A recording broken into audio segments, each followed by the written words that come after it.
नमस्कार दोस्तों, स्वागत है आपका हमारे इस सफलता के यूट्यूब मंच पर। दोस्तों, जहां देश की जनता एक तरफ भारतीय जनता पार्टी को निपटाने में लगे हुए हैं, यूं कह नरेंद्र मोदी और अमित शाह को निपटाने में जुटे हुए हैं, चाहे वो हरियाणा हो, चाहे जम्मू कश्मीर, चाहे आने वाले समय में महाराष्ट्र का चुनाव हो या फिर झारखंड का चुनाव या फिर दिल्ली का ही चुनाव क्यों ना हो, उस परिस्थिति में भारतीय जनता पार्टी अपने सहयोगी को निपटाने की कवायद में तो नहीं जुटी हुई है। आखिर 400 के नारे की जगह 240 सीटें भारतीय जनता पार्टी को भले ही 2024 के लोकसभा चुनाव में मिले हो, गठबंधन सरकार एनडीए सरकार भले ही चलानी पड़ी हो, लेकिन सत्ता एक ऐसे दौर में जब एक तरफा व्यवस्था और एक दल वाला सिस्टम चलाने की आदि रही हो, तो फिर उस सिस्टम जिसको चलाने की आदि सत्ता, वैसे सत्ता को अगर अब गठबंधन की बिसात को समझने में काफी दिक्कतें हो रही हो या फिर समझना नहीं चाह रही हो, तो फिर इन परिस्थितियों के भीतर क्या अब ऐसे में दूसरा विकल्प को खोजा जा रहा है? वो रास्ता, वो विकल्प जहां पर कहीं पर निगाहें कहीं पर निशाने वाली परिस्थिति है, वो रास्ता जहां पे निशाना लालू प्रसाद यादव का परिवार है, आरजेडी परिवार है, निशाना तेजस्वी यादव है, लेकिन निगाहें नीतीश कुमार पर है, बिहार के सुशासन बाबू पर है। बहुत कुछ ऐसा ही बिहार की राजनीति में होते हुआ दिखाई दे रहा है, और ऐसा होता हुआ इसलिए भी दिख रहा है क्योंकि अब नीतीश कुमार को राजनीतिक तौर पर निपटाने के लिए बिहार में तेजस्वी यादव मोहरा बना करके, लालू परिवार को मोहरा बना करके भारतीय जनता पार्टी एक अलग तरह की राजनीति बिहार के भीतर जांच एजेंसियों के माध्यम से करने की जो कोशिश है भारतीय जनता पार्टी के, वो अब बिहार में परवान चढ़ने की तरफ, अपने क्लाइमेक्स की तरफ आगे बढ़ते हुए दिखाई दे रही है। जी हाँ, दरअसल लैंड फॉर जॉब का एक मामला होता है। रेलवे के भीतर कथित तौर पर लोगों को नौकरियां देना और उसके बदले में कथित तौर पर लोगों से जमीन लेना, इसको क्यूट प्रो को अंग्रेजी में जो भी बात कहते हो आप सुन लीजिएगा। एक हाथ दे दूसरे हाथ ले, किसी को फायदे पहुंचाए तो उस फायदे के लिए किसी से कुछ ही को रिश्वत लेना या कि उस फायदे के लिए सेवा के बदले में मेवा खाए, इस तरह के ही चीजें लैंड फॉर जॉब मामला जो आरजेडी परिवार पे क्या, ईडी ने इसके सारे डॉक्यूमेंट्स को एकजुट कर लिए, जुटा लिए। जिस हालात में दिल्ली के राउज रेवेन्यू कोर्ट के भीतर मामला पहुंचा है, जो खबर आती है कि 25 अक्टूबर से इस मामले के ऊपर रेगुलर सुनवाई शुरू होने जा रही है। अब रेगुलर सुनवाई के मतलब आप समझ सकते हैं क्या कुछ हो सकता है। अब तक इस मामले के ऊपर चार्जशीट, सप्लीमेंट्री चार्जशीट और तमाम सारी चीजें बात आपने सुन रखा होगा कि दायर की गई, ईडी की तरफ से आरोप लगाए गए कि कुछ लोगों से जमीनी रजिस्ट्री कराए गए, किसी थर्ड पार्टी के किसी तीसरे व्यक्ति के नाम पर रेलवे में जॉब देने के मामले में उसको एडहॉक नौकरियां लालू यादव के रेल मंत्री काले के दौरान दी गई। फिर उनके बाद उन लोगों की जमीनें लालू परिवार के कुछ सदस्यों के नाम पर, अलग अलग सदस्यों के नाम पर कथित तौर पर ट्रांसफर कर दी गई। और फिर उसके बाद जिन तमाम लोगों को नौकरियां दी गई थी रेलवे के अंदर, उनकी नौकरियों को, अस्थायी नियुक्ति को परमानेंट कर दिया गया। यही आरोप होता है लैंड फॉर जॉब मामले के अंदर। इसी को साबित करने के लिए चार्जशीट और सप्लीमेंट्री चार्जशीट की खेल चल रहा है। आखिर रेगुलर हियरिंग की बात जब सामने आ रही है कि अब इस मामले में राउज रेवेन्यू कोर्ट, दिल्ली के राउज रेवेन्यू कोर्ट में ये मामला सेशन कोर्ट में जाएगा और इस पे लगातार सुनवाई होगी, नियमित सुनवाई होगी। और आमतौर पर नियमित सुनवाई कई बार दैनिक सुनवाई में बदल जाती है, क्योंकि मामला आर्थिक अपराध का होता है। क्या आर्थिक अपराध हुआ या फिर नहीं हुआ, और इसके पीछे का पूरा जो खेल होता है, इसके पीछे कोई कहते हैं ना कि एक अलग ही इंटेंशन, एक अलग तरह का गलत आचरण या गलत तरीके के कोई आचरण तो नहीं थे। इस बात को साबित करना है, और इसको साबित करने के क्रम में ईडी ने जो आरोप लगाए हैं आरजेडी परिवार के ऊपर, ईडी को ये बात भी साबित करना पड़ेगा क्या लालू यादव इसमें संलिप्त थे, जो पहले से ही चारा घोटाले में सजायाफ्ता है। आखिर क्या लालू प्रसाद यादव के अलावा राबड़ी देवी, जिनके नाम पर जमीनें ट्रांसफर कर दी गई, अब बिहार में तेजस्वी यादव, मीसा भारती और हेमा यादव, लालू यादव की एक और बेटी है हेमा यादव, क्या इन तमाम लोगों के ऊपर जो ईडी के ने आरोप लगाए हैं, क्या वो साबित करने की स्थिति में ईडी है? मोटे मोटे तौर पे कहते हैं क्यूट प्रूफ करके जो होता है, क्या इसको प्रूफ करने की स्थिति में, इसको साबित करने की स्थिति में ईडी होती है? अगर ईडी इसको साबित करने की स्थिति में अगर है, तो फिर लालू परिवार के सदस्यों की सजा हो सकती है, और जब सजा होनी तय हो जाएगी तो फिर तय मान लीजिए कि उनका राजनीतिक कैरियर डमाडोल हो जाएगा, वो चुनाव लड़ने की स्थिति में नहीं होंगे। लेकिन सवाल ऐसे में यह है कि एक ऐसे मुहाने के ऊपर जब बिहार विधानसभा चुनाव के लिए सभी पॉलिटिकल पार्टी एकजुट, मतलब जुटे हुए, अपनी अपनी तैयारियों में जुटे हुए हैं, अपने लिए काफी जद्दोजहद कर, क्या कांग्रेस, क्या भाजपा, क्या जेडीयू, क्या राजद, क्या एलजेपी, यहाँ तक नए नए राजनीतिक नवेले जो खिलाड़ी आए हैं, जनसुराज पार्टी, अभी रणनीतिकार से नेता बने प्रशांत किशोर अपनी पार्टी को लेकर के खुद गया बिहार की राजनीति में, जनसुराज पार्टी। तो उन परिस्थितियों में राष्ट्रीय जनता दल का नेतृत्व और उसके नेतृत्व को इस तरीके से चुनाव के ठीक पहले, कुछ दिन पहले इस मामले को रेलवे सुनवाई की तरफ ले जाना आखिर किसी मंशा से तो नहीं किया जा रहा है। हो सकता है एक बात तो इससे बहुत साफ दिखाई पड़ता है कि तेजस्वी यादव अगर साफ सुथरा निकल गए,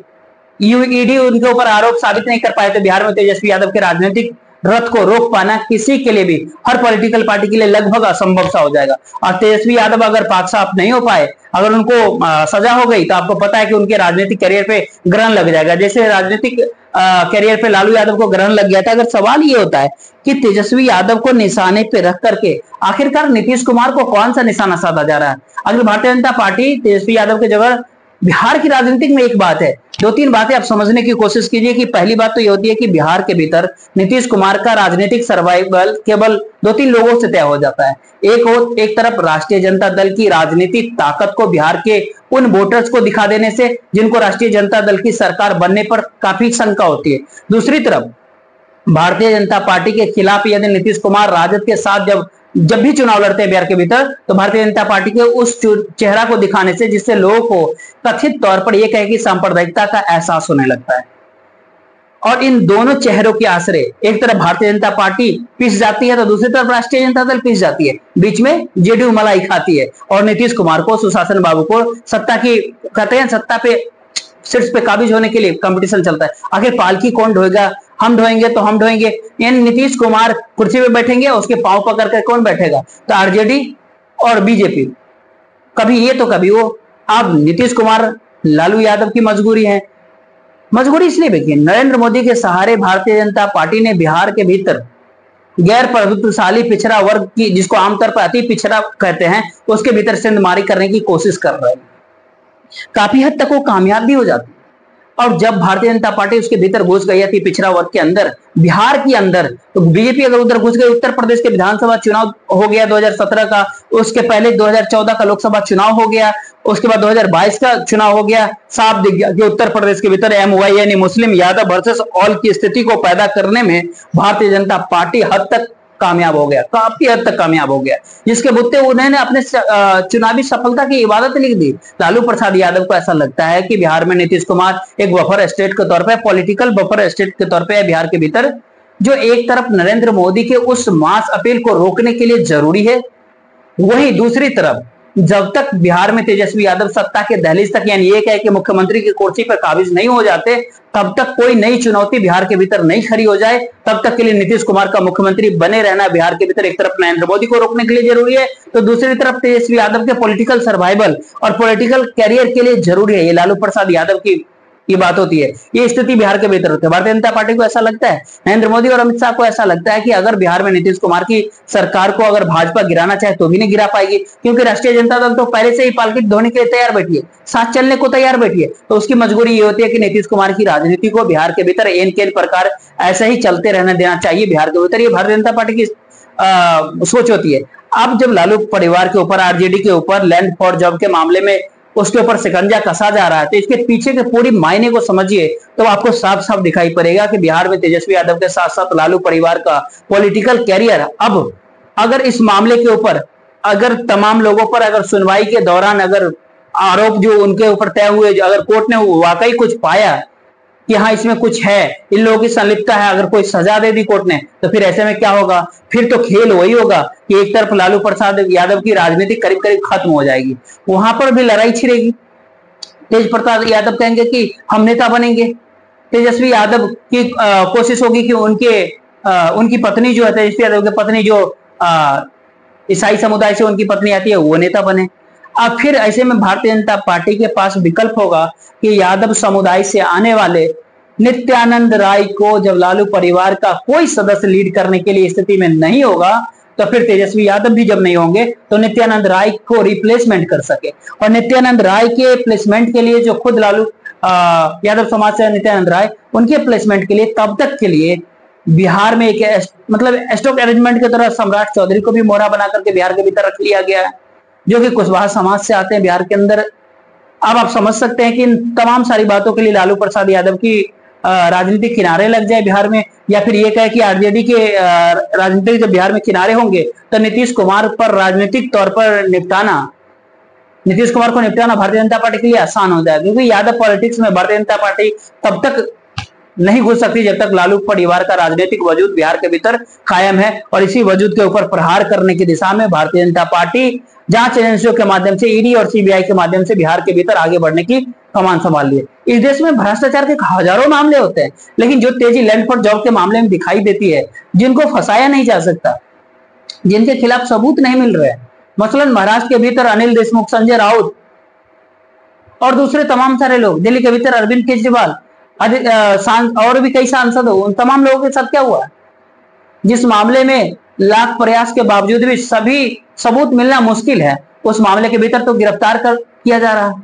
और जिस मामले में जानकार लोग का कहना यह है कि सबूत पर्याप्त हो सकते हैं ईडी के पास, यानी लैंड फॉर जॉब के मामला, उस मामले में लगातार जमानत दी जा रही है लालू परिवार को। ये खेल लोगों को बहुत अच्छे से बिहार के भीतर समझ आ रहा है, क्योंकि जिस मामले में कन्विक्शन की गुंजाइश हो सकती है, बन सकती है, वहां पर पहले जेल क्यों भेजा जाए? आखिर ये हालत भारतीय जनता पार्टी के पास मौजूदा समय में दिख रहा है कि पहले जेल भेजने से बेहतर है कि ईडी जमानत के विरोध ही ना करे, और विरोध करे तो काफी मामूली अंदाज में करे कि चलो जब तक बाहर है रहने दो, एंजॉय करने दो, राजनीति करने दो, घूमने दो, बाहर है जब तक है रहने दो, सजा तो होनी है। हो सकता है कि सजा में रहने के बाद भी जमानत हो जाए, जिससे लालू यादव जमानत पर बाहर होते हैं।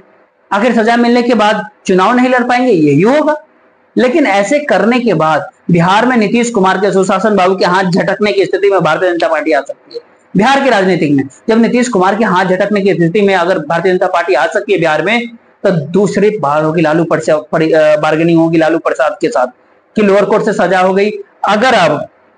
ऊपरी अदालत यानी हाई कोर्ट में ईडी के द्वारा कथित तौर पर, सीबीआई के द्वारा कथित तौर पर अगर केस कमजोर करवा करके बड़ी होना है, तो फिर नीतीश कुमार का साथ देने से बचना पड़ेगा